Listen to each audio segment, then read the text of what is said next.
Boa tarde, meus amigos, tudo bem? Que Deus os abençoe. É uma grande alegria mais uma vez estar aqui com vocês.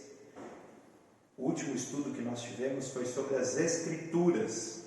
As Escrituras Sagradas nos mostraram que a palavra é libertadora, nos mostraram que Jesus é o caminho para encontrarmos o céu.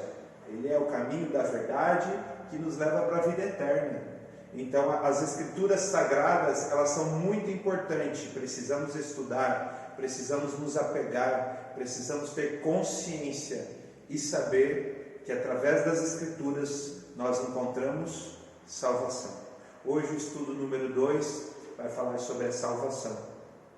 E eu gostaria de começar fazendo algumas perguntas para vocês. Mas antes disso, quero convidar você a orar. Vamos orar clamando pelo Espírito Santo?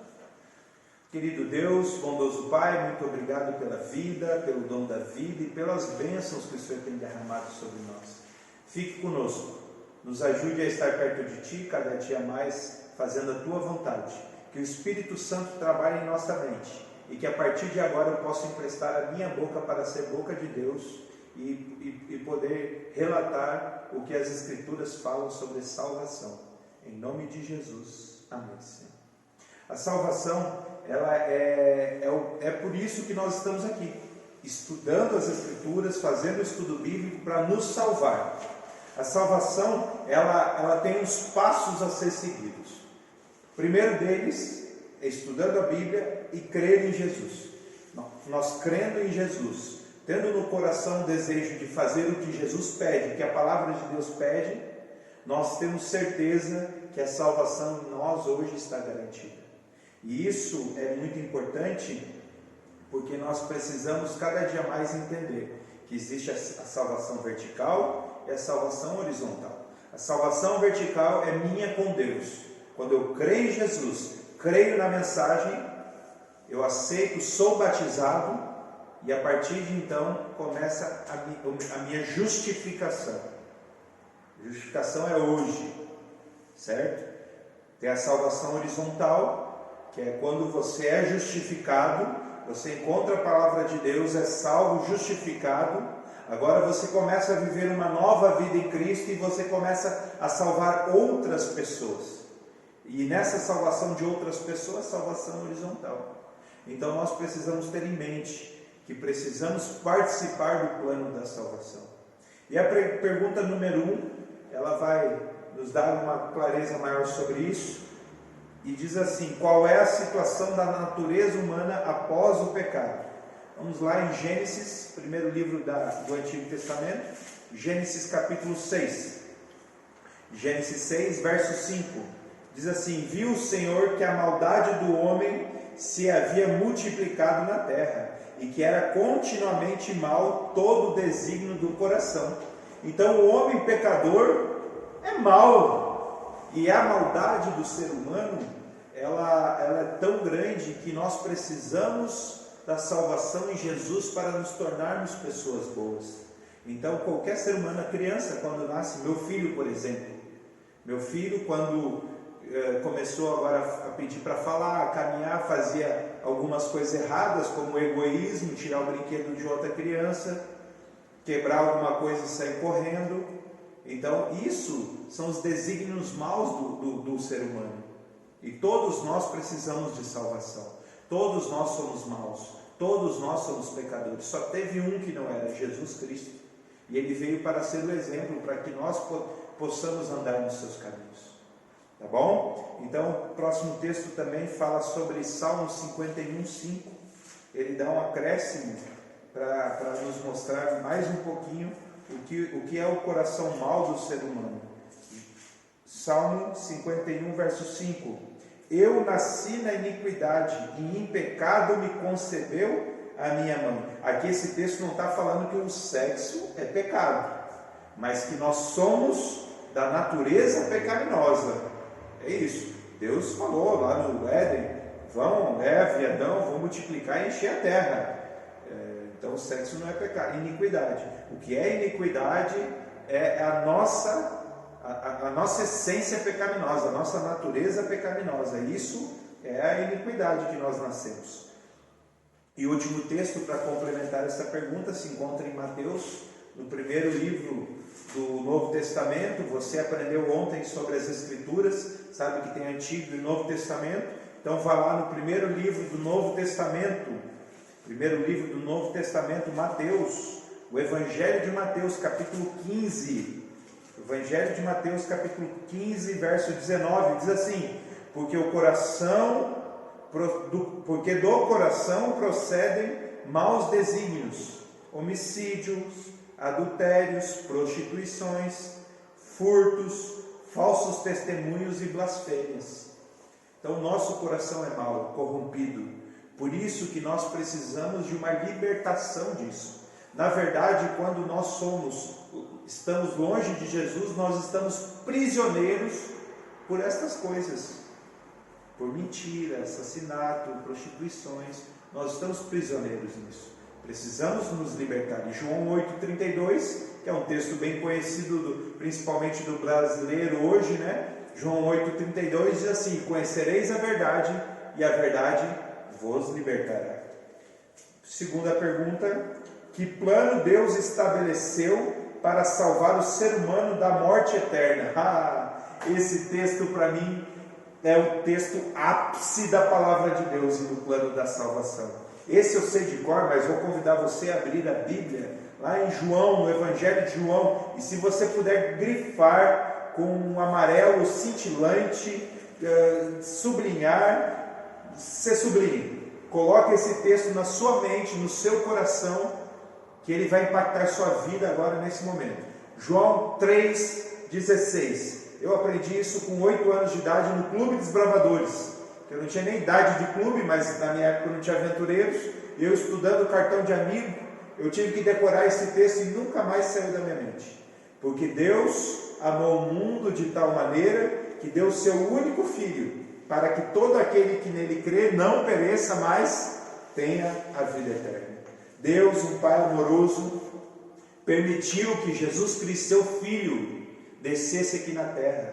A divindade se fez carne e habitou entre nós. E Ele veio para ser um exemplo para mim e para você. Mas Ele veio com um propósito: morrer na cruz do Calvário pelos nossos pecados. Nós vamos começar uma Semana Santa.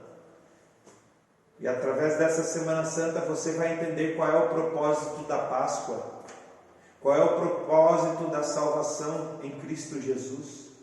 Um amor escrito por sangue. Às 20 horas, nos canais da Igreja Adventista na internet, no Facebook, Adventistas Brasil, Igreja Central de Curitiba. Procure lá, assista às 20 horas. Você vai ver as maravilhas que Jesus nos deixou. Mas o plano da salvação foi esse. Antigamente sacrificava cordeiro para pagar pecado. Era assim o sistema sacrificial de sacrifício do povo de Israel. Levava o cordeiro puro, era confessado os pecados na cabeça do cordeiro e ele era morto. Mas Jesus foi o cordeiro perfeito, diz João, que tirava o pecado do mundo. Então nós temos que entender que o plano de sacrifício, as leis de sacrifício, elas terminaram em Cristo.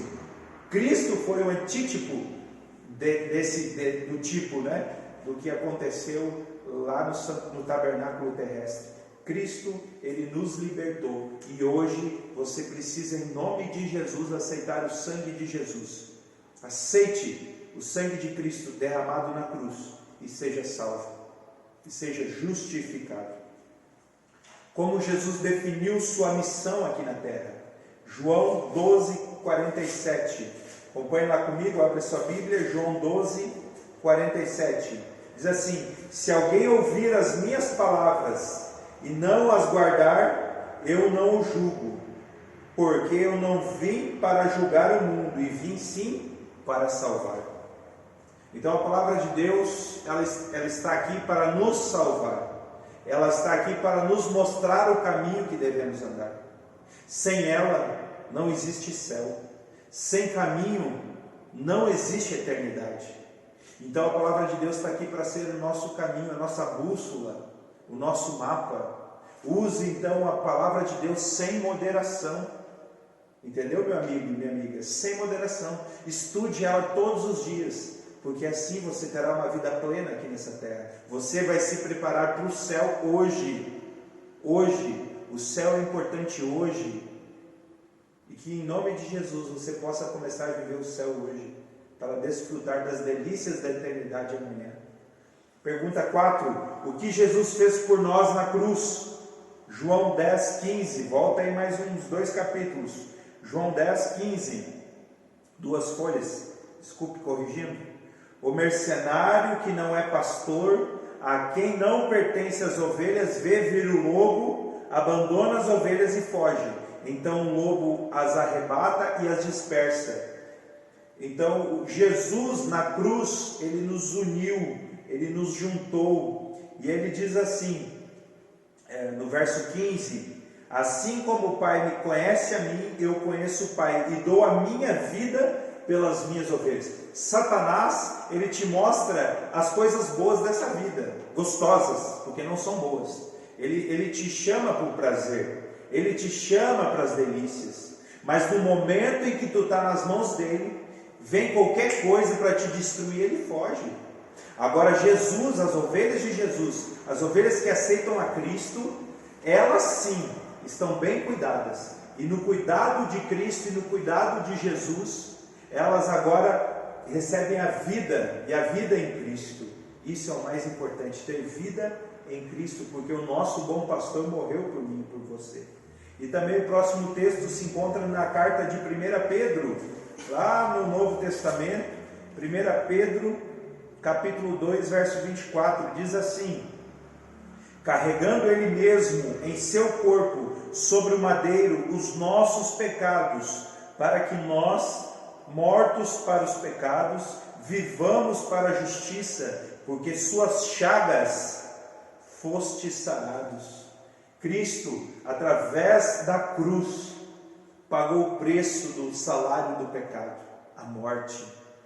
Mas ele foi a primícia da ressurreição. Ele foi a primícia dos mortos. E assim como Cristo morreu e ressuscitou, todos aqueles que aceitam a Cristo e querem seguir no seu caminho vão morrer, ou não. Mas aqueles que morrerem em Cristo, um dia vão ressuscitar. É um sonho. Passarão pelo sono da morte. Mas muito em breve, eu creio que Jesus está voltando para levar os salvos para o reino de Deus. Que você hoje, nessa noite, decida pelo sangue do Cordeiro e aceite a salvação na sua vida. Em nome de Jesus. Próxima pergunta diz assim: o que Jesus ensinou sobre a alegria no céu quando o pecador é salvo? Evangelho de Lucas, terceiro livro do Novo Testamento, Lucas capítulo 15. O que acontece no céu quando um pecador é salvo? Quando o pecador se arrepende? Lucas 15, versos 4 a 7, diz assim: qual dentre vós é o homem que, possuindo 100 ovelhas e perdendo uma delas, não deixa no deserto as 99 e vai em busca da que se perdeu até encontrá-la?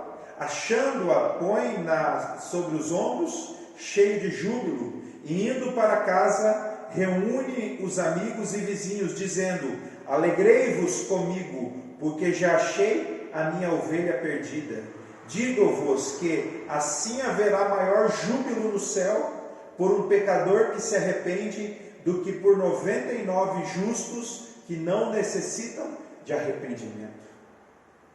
Deus por uma pessoa, Jesus por uma pessoa, Ele viria aqui nesta terra para nos salvar, para salvar essa pessoa.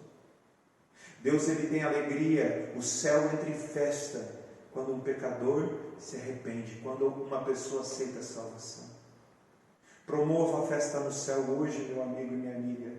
Aceite a salvação em Jesus Cristo. Aceite a palavra de Deus como a tua única regra de fé. E por causa da salvação, hoje vai ter festa no céu. Os anjos vão aplaudir. A salvação, pergunta 6, depende de nossas obras? Será que depende do que eu tenho que fazer por mim para ser salvo?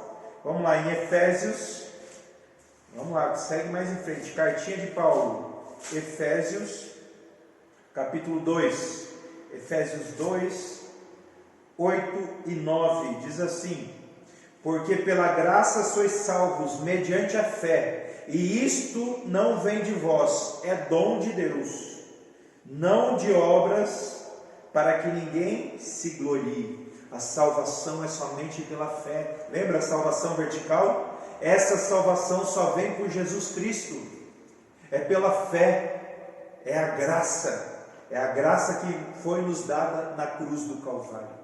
A nossa salvação individual só depende da nossa fé. Mas nós temos outro texto aqui em Gálatas, volte o livro aí, Gálatas, capítulo 2, verso 16, diz assim: sabendo, contudo, que o homem não é justificado por obras da lei, e sim mediante a fé em Cristo Jesus. Também temos crido em Cristo Jesus, para que fôssemos justificados pela fé em Cristo, e não por obras da lei, pois por obras da lei ninguém será justificado. Então, amigo, amiga, não adianta fazer o bem, praticar pecados, prostituições, malícia, fofoca, mentiras. Mas eu vou ajudar as pessoas, porque aí meus pecados são minimizados. Não existe isso, meu amigo. Não existe uma vida de benevolência continuando cometer na nossa vida coisas ruins, que fazem mal para nós, para nossa família e para outras famílias. Não adianta ser mentiroso, adúltero e achar que vai doar umas cestas básicas e tudo vai ficar bem no céu. Não. Salvação é só pela graça, mediante arrependimento dos pecados, buscando em Cristo, a fé em Cristo. É assim que nos salvamos. É isso que a palavra de Deus tem para nos dizer. A pergunta número 7 diz assim: como o ser humano pode alcançar a salvação? Como nós podemos alcançar? Atos 16, 31. Vamos lá. Depois de João, nós temos o livro de Atos. Atos 16, verso 31. Diz assim, acompanhe comigo. E responderam-lhe: crê no Senhor Jesus e serás salvo, tu e tua casa. A salvação, nós podemos alcançar a salvação crendo em Cristo Jesus. Somente isso. Não importa para mim o que eu vou aprender daqui para frente. O importante para mim é que eu creio em Jesus e eu sei que tudo que Ele me pedir nas Escrituras Sagradas, eu vou fazer, porque eu sei o que Ele quer melhor para mim. Eu sei que a palavra de Deus é meu guia, e pela minha paixão por Jesus, eu vou encontrar salvação nele, pela fé que eu tenho nele. E eu quero convidar vocês também a abrir lá na cartinha de João, primeira cartinha de João, capítulo 5. Primeira cartinha de João, capítulo 5, verso 11 e 12. Diz assim: e o testemunho de Jesus é este, que Deus nos deu a vida eterna, e esta vida está no seu Filho. Aquele que tem o Filho tem a vida. Aquele que não tem o Filho de Deus não tem a vida. Louvado seja Deus por isso. Nós precisamos do Filho de Deus para ter a vida. A vida eterna está em Cristo. Sem Cristo, nós não temos salvação, meu amigo, minha amiga. Precisamos buscar em Cristo a salvação. E última pergunta, pergunta 8.